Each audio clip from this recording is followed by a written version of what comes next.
Let's get to it. Ex-CIA Chief John Brennan gets his security clearance taken away after harsh words about the president. Will other critics feel the wrath of the Trump administration?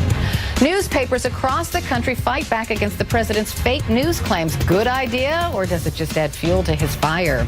And New York Governor Andrew Cuomo takes a swipe at the president's Make America Great Again catchphrase. It did not land well.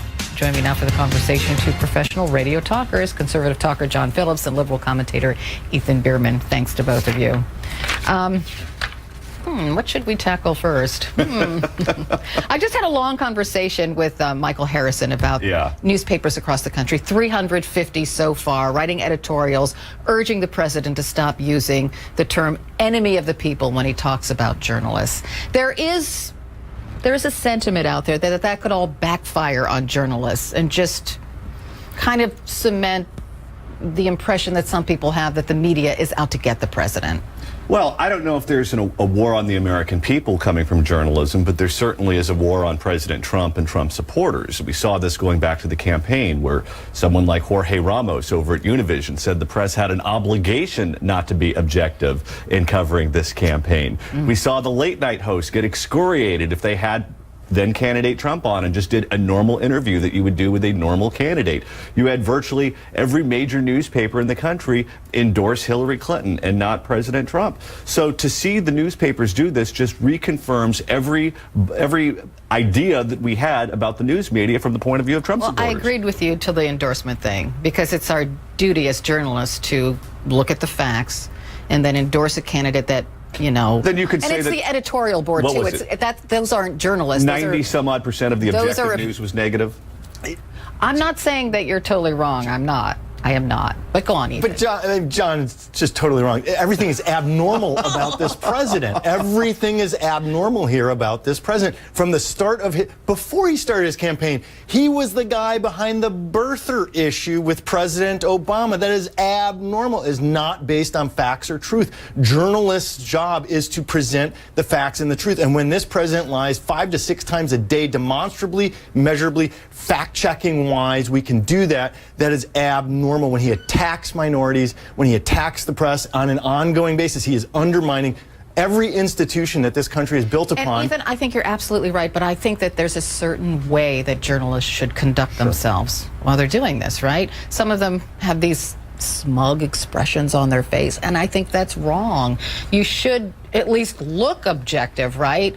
I think you should push back on the president of the United States when he says untruths. That's our job. But I do think there's a way to do it. There's a difference between pushing back and being an advocate. And what a lot of people in the industry are doing right now is they are advocate journalists. And there is nothing that the president has said about the news media that hasn't been said at my dinner table from the time I was a little kid about the news media. This is what Republicans have seen on network news and in newspapers for decades. So what's Fox?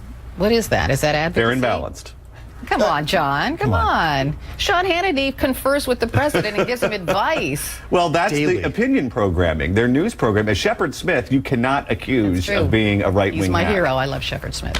I do, right? He pushes back. I do But too. then why is he not an enemy of the people, but everybody in the mainstream press who does the same thing, an enemy of the people? Well, I think that you'd have a lot of criticism about Shepard Smith from the point of view of the president, the same criticism that you'd have against other journalists at other jobs. He doesn't poke Shepard Smith like he does, maybe not in public, Jim Acosta. Right? Yeah, no, that's exactly right. And I think it's really important. I have this conversation a lot. There is a difference between a journalist or a news anchor who is reporting the news or a journalist who's reporting the news versus opinion shows. And the problem right now is people don't know the difference because this president doesn't know the difference. And that's partially our fault, Ethan, that people don't know the difference between who the opinion people are on networks and who the, straight up Let's take The View, for example. The View is no longer in the entertainment arm of ABC News or ABC. It's now in the ABC News umbrella. And so from their point of view, that is a news program show. You're trying to tell me that Whoopi Goldberg and Joy Behar and all of those people are presenting the news? I would think that the public knows that those are not journalists.